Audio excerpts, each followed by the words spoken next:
Olá a todos, eu sou o Felipe Gelber e esse é mais um episódio do Fatos dos FIIs, a sua revista semanal sobre os FIIs. Hoje nós vamos falar de XPML, dando explicação daquele shopping lá que eles venderam. Vamos falar do Risa Terrax, que já está fritado comprando 8 fazendas. Alguns fundos que já estão repassando em GPM integralmente, reajuste integral de GPM. Vamos falar do imóvel novo do JSR, tem muita coisa legal. Fica aí! O XPML, que é aquele fundo de shopping da XP, inclusive a gente comentou dele na semana passada e eu tinha puxado a orelha porque eles venderam um shopping, não comunicaram por quê e tal. E saiu então a explicação. Vamos lá, vou passar e depois vocês comentem aí se vocês concordam ou não, o que vocês acham. E ele falou que vendeu o shopping lá de Belém, né? E ele contou uma historinha e falou, a gente comprou o shopping em 2019 e aí em 2020 ele teve um upside muito grande, então ele subiu de preço e tudo. E aí agora a gente decidiu vender. Que é uma, sei lá, pra mim é uma história bem ruim, né? Que o cara tá fazendo trade com o shopping. Tipo, ele comprou o shopping, esperou, vendeu e tal. Depois ele vem discorrendo um pouco melhor e a situação fica um pouco mais confortável. O que ele fala? A tese deles é a seguinte, que os shoppings do norte, né, foram aqueles, norte-nordeste, foram aqueles que sentiram menos na crise e eles atribuem isso ao Corona Voucher, né, ao auxílio do governo do Corona. E qual é a tese? É que agora, com o fim do Corona Voucher, com o fim desse auxílio, a lógica é que esses shoppings sintam bem mais. Então, eles decidiram vender essa operação para investir mais nos outros shoppings que eles entendem que é mais fácil de virar, vamos dizer assim. Tipo o Catarina, Internacional, o Cidade Jardim. Então, assim, essa é a argumentação do shopping. A parte do trade, comprei, ficou caro, vendi, eu achei bem ruim. Essa do voucher até que faz um pouco de sentido, né? O setor que lá segurou muito por causa disso e ele entende que agora vai sofrer muito e decidiu vender para investir em outros que ele acredita mais. Então, acredite se quiser. Se tiver alguma outra opinião diferente, responde aqui que a gente pode discutir sobre isso. Tem um fundo pequenininho, o BREV11, vocês vão entender o que nós vamos falar dele. E eles anunciaram que um dos inquilinos entregou o imóvel. Ele tem 2 imóveis, o Atrium Jardins. Esse imóvel é mais ou menos 1.000 metros quadrados e eles entregaram. E aí, olha, eles vão passar de uma vacância muito controlada de 5% para 23%. Então eles estão com 23% de vacância. Só que tem mais um detalhe. Esse imóvel ele gera uma despesa entre IPTU, condomínio, essas coisas, de R$28 mil. Então olha só, além do fundo não receber o aluguel, ele ainda vai ter que pagar R$28 mil. Para ter uma ideia, esse RBV, esse fundo tem um outro imóvel, o JF, que vai ter que usar 50%, metade do que eles ganham com o JF vai ser usado para pagar as despesas do RBV.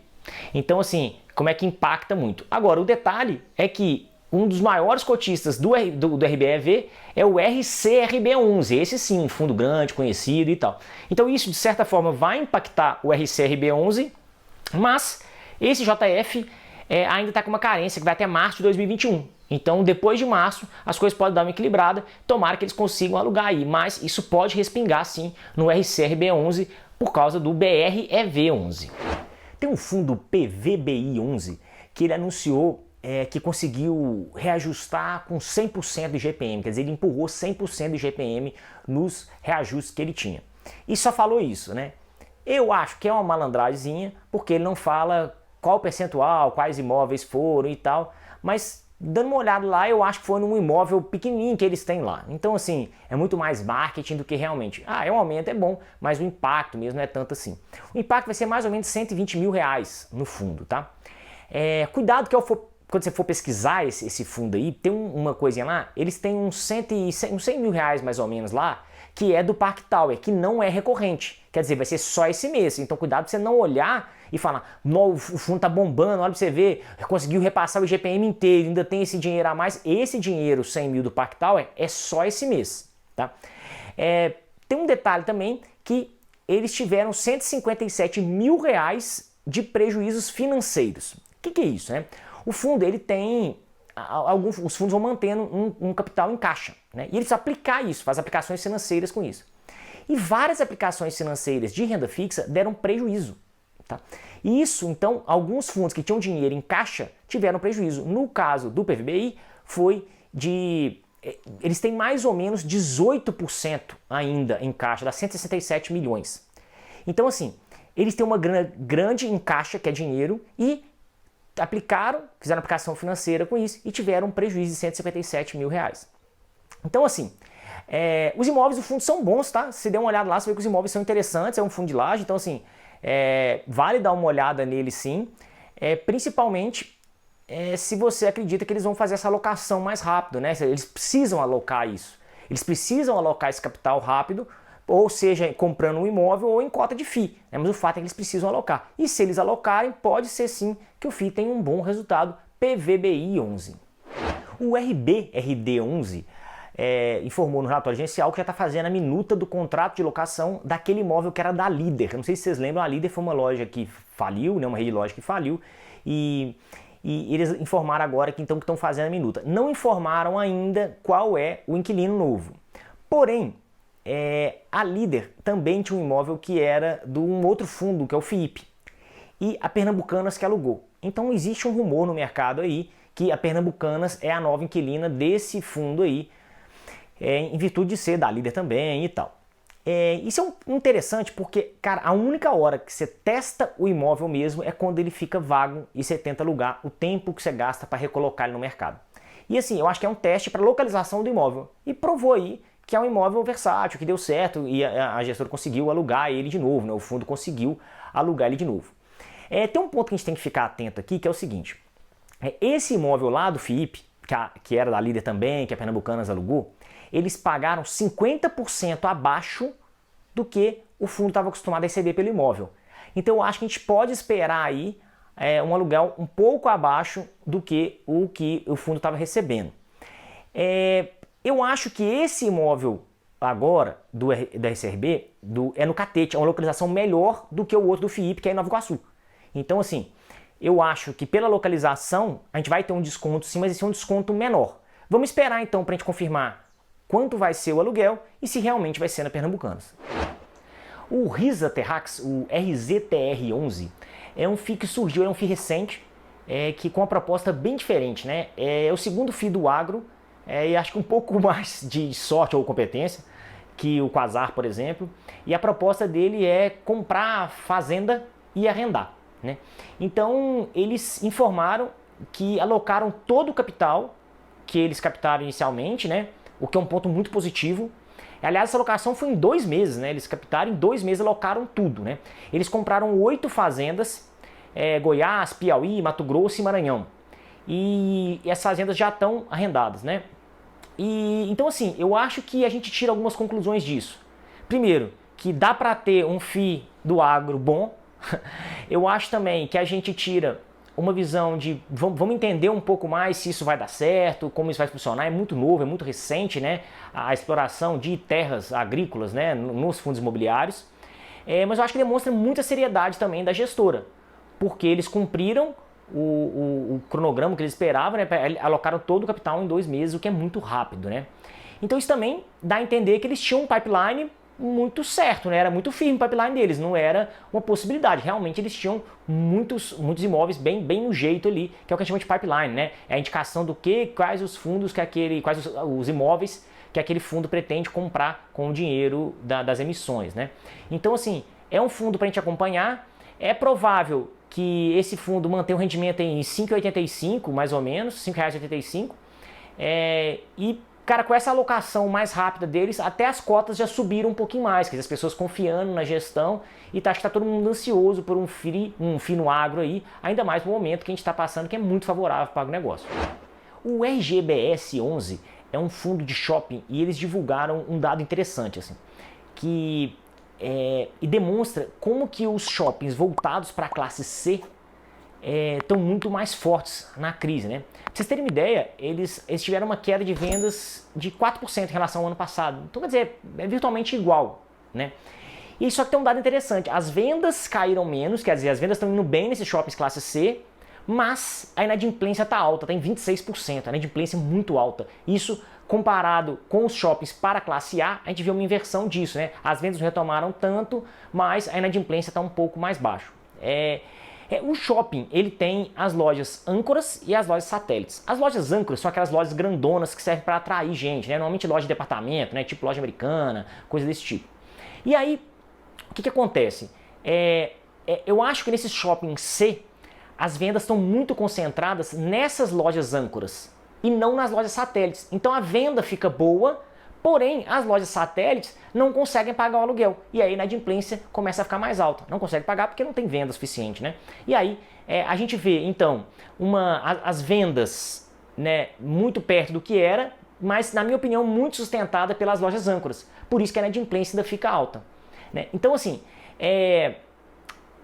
quando tem que entender o que vai acontecer daqui para frente, porque terminando o Corona Voucher, será que esse consumo nessas lojas âncoras continua mais alto e tal? A gente não sabe. Quanto a esse fundo específico, olha que tem um outro probleminha aí. Por quê? As lojas âncoras têm um aluguel por metro mais baixo. Então, embora as vendas estão boas, quem está pagando o aluguel, que são as lojas âncoras, são aquelas que pagam menos aluguel por metro. Então acaba que a receita fica muito pressionada. Tanto é que o fundo nem distribuiu o rendimento esse mês. Então esse case é interessante aí de entender como o comportamento, a dinâmica de um shopping classe C para um shopping classe A, como que eles estão se comportando aí durante essa crise. E vamos aguardar, mas fica atento que o RGBS 11 não distribuiu ainda rendimento. Então estuda, entende melhor, estuda o case, 26% de inadimplência. O fundo PATC11 informou que eles vão reduzir a taxa de gestão e administração deles até julho do ano que vem. Então a taxa, que era 1,17, vai passar a ser 0,76 até julho do ano que vem. Em julho do ano que vem, eles retomam lá. Eles estão fazendo isso porque eles são bonzinhos? Não, né, não. Eles estão fazendo isso, honestamente, é obrigação. Sabe por quê? 30% do patrimônio do fundo está em caixa. Ou seja, está numa operação financeira. Então, não faz sentido o cara te cobrar uma taxa de gestão grande desse jeito mesmo, não. Porque a taxa serve para o gestor comprar, vender, operar, fazer isso, né? Para deixar o dinheiro lá, eu mesmo deixava. Então, assim, eles têm essa redução, vai para 0,76. É bom, claro que é bom, toda redução é boa, mas para mim é o que deveria ser a regra, porque não faz sentido você pagar uma taxa de gestão e administração para um dinheiro que está no caixa. E 30% do patrimônio deles está em caixa. Isso aí vai dar mais ou menos 3 centavos, 3 centavos e meio a mais por cota. Então, nada, já são 3 centavos a mais em cada cota aí que vai entrar no seu bolso. Então vamos ficar em cima aí do PATC11 para que eles possam alocar esse capital aí mais rápido. O JSRE11 anunciou que está na fase final da diligência aí para aquisição desse imóvel com dinheiro da 8ª emissão. Então eles captaram dinheiro com a 8ª emissão e já estão aí comprando. Segundo o fundo, eles vão anunciar ainda em dezembro qual que é esse fundo e para recebimento já no começo do ano que vem, no começo de 2021. Então, assim, eles falaram também que vão ter que vender algumas cotas para pagar isso, umas cotas de FII que eles têm, o que é normal, né? Eles compraram para alocar o caixa e agora precisam do dinheiro para comprar. Então, assim, eu acho que todo mundo meio esperando, né, esse imóvel, o que ele vai vir e tal. Eu, pessoalmente, acho que deve ser um imóvel muito bom pela natureza do FII. Eu acho que as pessoas esperam isso, um imóvel AAA, um imóvel de uma qualidade muito alta. Se for, eu acho, inclusive, que essas cotas podem se valorizar no dia do anúncio. Porque as pessoas estão esperando muito esse imóvel, como ele vai ser e tal. E se for um imóvel muito bom, as pessoas tendem a valorizar a cota. Então, assim, vamos esperar. Além disso, ele tem uma graninha para distribuir ainda esse ano e tem que distribuir pela normativa, né, dos FIIs, que tem que distribuir 95% do lucro no semestre. Então ele já tem um dinheirinho para distribuir esse mês ainda. Então pode vir um presentão de Natal e Ano Novo ao mesmo tempo, né? Um imóvel bom e um dinheirinho a mais. Vamos ficar de olho aí, JSRE11. O Alzirão, o ALZR11, informou o resultado da assembleia que eles tinham convocado. Eram 4 pautas e 3 foram aprovadas e uma não. Na verdade, essa não é que ela tem um dado interessante aqui, que é o seguinte, os fundos eles fazem emissões para capitalizar. No fundo, gente, a emissão é a única forma do fundo crescer. Então, se o fundo precisa ter mais capital para comprar mais imóveis ou mais títulos, o que for, ele precisa fazer uma emissão. Uma emissão, então, é trazer dinheiro novo para o fundo, né? Então, as emissões, elas têm que existir. As emissões são a única forma de um FII crescer, fazendo emissão, tendo dinheiro novo. E aí é o seguinte, no regulamento dos FIIs, fala, se a emissão for até X, o fundo pode fazer, já está pré-aprovado lá, sem a aprovação dos cotistas em assembleia. Então essa quarta pauta da Assembleia era justamente sobre isso, queria majorar esse valor para 1 bi. Então, de forma que se o fundo quisesse fazer uma emissão de 1 bilhão, até 1 bilhão não precisava consultar os cotistas. Eles estavam pré-autorizados a fazer. E foi essa que foi negada. Significa que os cotistas ou os irmãos são contra a emissão? Não. Significa que ninguém nunca quer a emissão? Não. Significa que os cotistas estão dando um recado aí para o fundo. Que, peraí, vamos pegar leve com as emissões e a gente quer emissões que sejam mais vantajosas para a gente que é cotista. Então, muitas vezes, eu vejo umas emissões que não são vantajosas para o cotista. É emissão muito abaixo do VP, é emissão com custo muito alto. Então, assim, os cotistas estão dando esse recado. Falam, ó, pega leve aí, tá puxando a rédea, né? Que a gente é que controla, a gente que é dono do FII. Então, gostei do recado que foi dado. Tomara que outros FIIs percebam esse recado também e passem a entender que não é emissão, não é assim essa avaliação que eles fazem o que eles quiserem. E os cotistas devem sim opinar sobre essas emissões para que eles garantam que as emissões sejam todas beneficiando a eles e não prejudicando, como eu vi muitas emissões aí esse ano. O LVBI 11 é o fundo de logística da VBI. E eles anunciaram que tiveram um prejuízo de 3 centavos por cota. É isso mesmo, prejuízo. Por quê? Porque eles fizeram uma emissão, captaram a grana e não compraram os imóveis. Eles colocaram, esse dinheiro estava em caixa. Com esse dinheiro em caixa, eles fizeram uma aplicação financeira. E várias aplicações financeiras, aliás, vários FIIs tiveram prejuízo das aplicações financeiras. Um deles foi o LVBI. E aí esse prejuízo foi de 3 centavos por cota. Tá? E aí os cotistas estão putos. Não tira a razão deles, né? Porque afinal de contas, fez a emissão, está com dinheiro na mão, por que não está comprando o imóvel que deveria comprar? Né? Por que está mantendo esse dinheiro em caixa? Mas eu acho que a gente tem também uma outra coisa para olhar. Os imóveis do LVBI são muito bons, de altíssimo padrão, é muito bom os imóveis dele. A outra coisa, são imóveis com cap rate muito bom, que é uma rentabilidade boa. Então talvez a gente deva dar um crédito para a gestora, aliás, ela pediu 6 meses para alocar esse capital, né? Vamos dar esse crédito para a gestora alocar esse capital e se eles conseguirem manter o padrão dos imóveis, manter o cap rate, eu acho que vai ser espetacular, eu acho que é excelente. Então assim, eu acho que talvez os cotistas estejam sendo muito duros, inclusive a gente vê isso na cotação, é um fundo que sofreu bastante, a cotação caiu, muito em virtude desse prejuízo, dessa demora na alocação, mas quem gosta do FII e entende que é bom, entende que faz sentido na sua carteira, vale até a pena dar uma olhada, porque ele está bastante descontado. Então vamos ficar de olho aí nessas aquisições que, se o LVBI comprar imóveis no mesmo padrão que ele tem feito, eu acho que é uma excelente oportunidade.